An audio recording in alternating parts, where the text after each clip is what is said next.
Alors c'est une relation qui n'est pas forcément quotidienne, mais qui intervient dès qu'on a un besoin de paramétrage ou de mettre en place de nouveaux outils.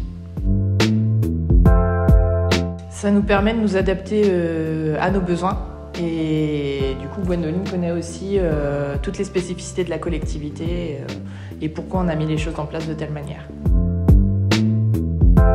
Donc moi je suis arrivée en février 2021 dans la collectivité et à l'époque n'existait que le portail agent. Oui, qui avait un accès du coup très restreint, ce n'était uniquement que pour des demandes d'absence congé RTT. Donc la première étape déjà ça a été de mettre en place l'espace agent et de voir le potentiel qu'il y avait avec ce nouvel outil.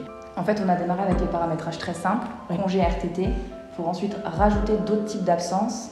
Et on a vu que ça fonctionnait bien. Maggie, en plus, elle prenait le temps de tout bien paramétrer et de tester en interne. Et on s'est plus centré après sur les modules RH. En fait, formation et entretien individuel, c'est plus des modules RH qui sont vraiment des modules qui gravitent mais qui peuvent compléter l'espace agent.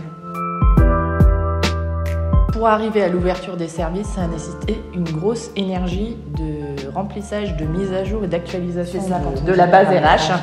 Voilà.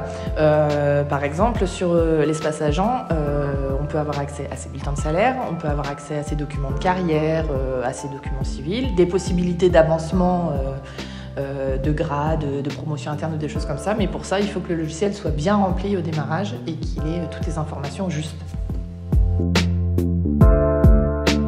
Autre exemple, les entretiens individuels. Pour le mettre en place, ça permet en fait de valider avec l'agent l'entretien annuel ou individuel. Il faut mettre en place du coup les fiches de poste et le poste budgétaire de chaque agent avec les savoir-être, les savoirs et les savoir-faire. Même pour tout ce qui est demande d'absence, en général, il faut créer des responsables, les affecter aux agents, créer des circuits de validation pour obtenir ce qu'on veut au final et que ce soit la bonne personne au final qui décide oui ou non sur une demande.